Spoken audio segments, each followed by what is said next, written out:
जब बात हो सबसे पसंदीदा स्नैक की तो हमेशा समोसा टॉप पर आता है। इसकी खस्ता परत और मसालेदार स्टफिंग का जादू ऐसा है कि खाकर रुका नहीं जा सकता। और अगर आपको लगता है कि घर पर परफेक्ट समोसा बनाना मुश्किल है तो आज की रेसिपी आपके लिए है। हम बनाने वाले हैं एकदम परफेक्ट क्रिस्पी समोसे, वो भी आसान तरीके से। तो चलिए शुरू करते हैं। सबसे पहले हम समोसे की बाहरी परत तैयार करेंगे। समोसे की परत बनाने के लिए हमने लिया है 4 कप मैदा, 1 टेबलस्पून नमक और मोइन के लिए 1/3 कप ऑयल। अब इस मिश्रण को अच्छे से मिक्स करेंगे। तेल को अच्छी तरह से आटे में मिक्स करना है। मसल के इसको मिक्स करते जाएंगे, जिससे समोसे की परत खस्ता बनेगी और समोसे क्रिस्पी बनेंगे। अब थोड़ा थोड़ा पानी डालते हुए एक सख्त आटा गूंथ लेंगे। देखिए, हम पानी मिलाते जा रहे हैं। थोड़ा थोड़ा करके पानी डालेंगे, एकदम से सारा पानी नहीं डालेंगे और अच्छे से इसे मिक्स करते जाएंगे। डो जो है वो एकदम सख्त गूंथना चाहिए। देखिए, ये इस तरह का दिखेगा। आप इसको मसलते जाइए और अच्छे से मिक्स करते जाइए। आटे को देखिए, हम जैसे प्रेस कर रहे हैं तो वापस अपनी शेप को ले रहा है। ये दब नहीं रहा है, इतना सख्त हमें आटा मारना है। हमने 4 कप मैदे में लगभग 1 कप पानी लिया है।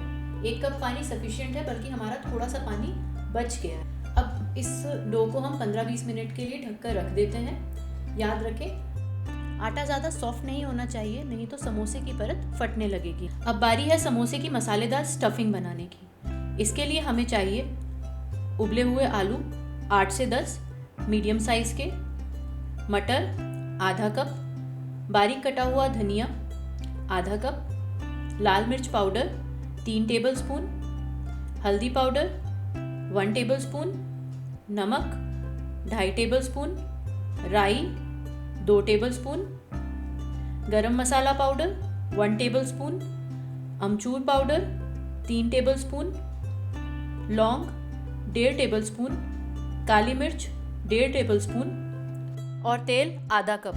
स्टफिंग के लिए हम बॉइल्ड आलूओं को अच्छे से फोड़ लेते हैं। हम इन्हें छोटे छोटे टुकड़ों में फोड़ लेते हैं। मैश बिल्कुल नहीं करना है, नहीं तो आलू पानी छोड़ देते हैं और स्टफिंग प्रॉपरली समोसे में नहीं टिकती। यही छोटी छोटी टिप्स हैं जो किसी भी रेसिपी को परफेक्ट बनाती है। अब हम काली मिर्च और लौंग को भी दरदरा कूट लेते हैं। मार्केट में लौंग और काली मिर्च का पाउडर भी मिलता है, पर जितना हम फ्रेश स्पाइसेस को लेंगे उतना ही फ्लेवर उभर कर आएगा। हमने काली मिर्च और लौंग को अलग अलग दरदरा कूट लिया है। अब एक कढ़ाई लेंगे, इसमें ऑयल डाल देते हैं। तेल गरम हो गया है, इसमें हम अब राई डाल देते हैं। राई के तड़कने के बाद हम इसमें जो आलू हमने फोड़ कर रखे हैं उन्हें डाल देते हैं। अब मटर डाल देते हैं। अब इसे मिक्स कर लेते हैं। इसके बाद हम इसमें पिसी हल्दी, लाल मिर्च पाउडर और नमक डाल देते हैं। अब इसे फिर से मिक्स कर लेते हैं। अब हम गैस को ऑफ कर देते हैं। हमें मसालों को ज़्यादा पकाना नहीं है, इसलिए हम फ्लेम को बंद कर रहे हैं। अब इसमें हमें अमचूर पाउडर, गरम मसाला पाउडर और जो हमने काली मिर्च और लौंग कूट कर रखी थी वह भी डाल देते हैं। अब हम सभी मसालों को मिक्स कर देते हैं। स्टफिंग में नमक और मसाले थोड़े तेज रखेंगे, क्योंकि तलने के बाद फ्लेवर्स थोड़े हल्के हो जाते हैं। स्टफिंग को बहुत देर तक नहीं पकाना है, क्योंकि जब हम समोसों को तलेंगे तो स्टफिंग भी कुक होगी, और अगर हम इसे पहले ही ज़्यादा कुक कर देंगे तो समोसे तलते समय स्टफिंग ओवर कुक हो जाएगी। हमारी स्टफिंग तैयार हो गई है। अब इसे हम एक प्लेट में निकाल लेते हैं। अब हम बनाते हैं तीखी और फ्रेश हरी चटनी। इसके लिए हमें चाहिए हरा धनिया, हरी मिर्च 5 से 6, 1 इंच अदरक छोटे पीसेस में काट लेंगे, कच्ची कैरी के टुकड़े 4 से 5, अगर कच्ची कैरी ना हो तो 2 टेबलस्पून नींबू का रस, टमाटर 1 मीडियम साइज़ का बड़े बड़े टुकड़ों में कटा हुआ, जीरा 2 टेबलस्पून, हींग 2 पिंच, नमक 1 टेबलस्पून। अब इन सभी सामग्रियों को हम एक मिक्सर में ग्राइंड कर लेते हैं। हरी चटनी तैयार है, एकदम फ्रेश और तीखी। अब हम बनाते हैं खट्टी मीठी चटनी। सबसे पहले हम एक सॉसर पैन लेंगे, उसमें 1 कप अमचूर पाउडर और थोड़ा थोड़ा करके पानी डालेंगे। हमने अभी 1 कप पानी डाला है। अब गैस को लोअर मीडियम फ्लेम पर रखेंगे और अमचूर पाउडर और पानी को अच्छे से मिक्स करते जाएंगे। अब इसमें उबाल आने लग गया है। इसमें हम ½ टी स्पून लाल मिर्च पाउडर और ½ टी स्पून नमक डालेंगे। अब इसमें हम आधा कप पानी और डाल देते हैं। हमें चटनी की कंसिस्टेंसी पतली रखनी है क्योंकि ठंडी होने पर ये गाढ़ी हो जाएगी। अब उबाल आने पर हम इसमें 3/4 कप शक्कर डाल देते हैं। अब अच्छे से मिक्स करते जाएंगे और करीब 1 से 2 मिनट उबालकर गैस को ऑफ कर देते हैं। अब हम इसे स्टील की मोटी छन्नी की सहायता से छान लेते हैं। देखिए इसकी कंसिस्टेंसी इतनी पतली होनी चाहिए। अब डो को रखे हुए 15 से 20 मिनट हो गए हैं। हम इसे फिर से अच्छे से मसल लेते हैं और अब छोटे छोटे लोइयों में तोड़ लेते हैं। हमें पूरी से थोड़ा बड़ा लोया लेना है। आप देख सकते हैं लोइयों का साइज। अब हम इन्हें बेलना शुरू करते हैं। हमें इसे इस प्रकार लंबा लंबा बेलना है। आटा सख्त है इसलिए हमें थोड़ा प्रेशर लगाकर बेलना पड़ेगा।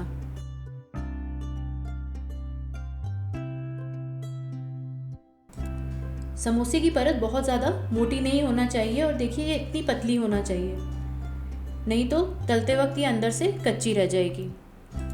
अब हम इसे इस तरह से 2 पार्ट्स में काट देते हैं।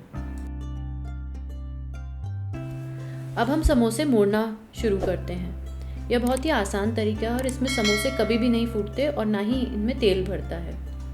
हम सबसे पहले आधे कटे किनारे पर पानी लगाएंगे, फिर एक कोन का आकार देकर इस जॉइंट को उंगली पर रखकर हथेली की सहायता से दबाएंगे। अब इसमें स्टफिंग भर देते हैं। मटर को भी अलग से डाल देते हैं क्योंकि अभी सेमी कुक्ड होने की वजह से ये आलू से चिपकी हुई नहीं है। अब कोन के खुले हुए किनारे पर भी पानी लगा देते हैं और इस तरह से मोड़ देते हैं और फिर अच्छे से प्रेस कर देते हैं। अच्छे से प्रेस करना बहुत ज़रूरी है।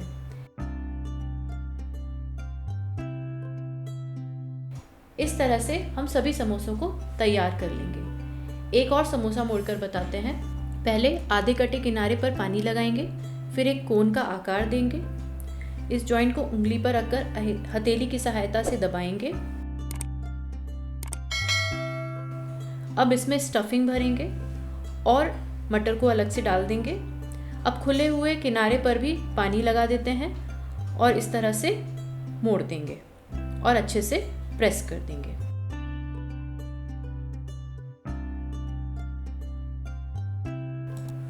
हमने समोसे तैयार कर लिए हैं और इस डो से हमारे करीब 40 से 45 मीडियम आकार के समोसे बन जाएंगे।